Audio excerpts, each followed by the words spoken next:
প্রজন্মের এক সাহসী সদস্য ওসমান হাদিকে হত্যা করা হয়েছে। ওসমান হাদি শহীদ হয়েছে। প্রিয় ভাই বোনেরা, ওসমান হাদি চেয়েছিল এই দেশের মানুষের জন্য গণতন্ত্র প্রতিষ্ঠিত হোক, এই দেশের মানুষের গণতান্ত্রিক অধিকার প্রতিষ্ঠিত হোক, এই দেশের মানুষ তাদের গণতান্ত্রিক এবং অর্থনৈতিক অধিকার ফিরে পাক।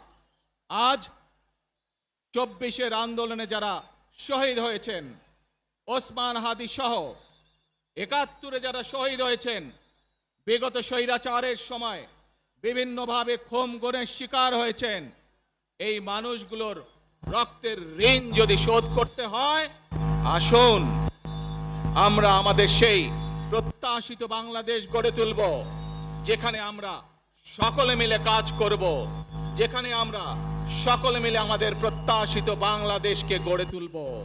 প্রিয় ভাই বোনেরা, বিভিন্ন আধিপত্যবাদ শক্তির গুপ্তচরেরা বিভিন্নভাবে ষড়যন্ত্রে এখন লিপ্ত রয়েছে। আমাদেরকে ধৈর্যশীল হতে হবে, আমাদেরকে ধৈর্য ধারণ করতে হবে। বিশেষ করে তরুণ প্রজন্মের যে সদস্যরা আছেন, আপনারাই আগামী দিন দেশকে নেতৃত্ব দিবেন, দেশকে গড়ে তুলবেন।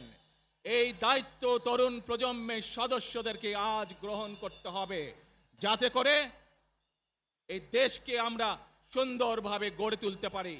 শক্ত ভিত্তির উপরে, গণতান্ত্রিক ভিত্তি, শক্ত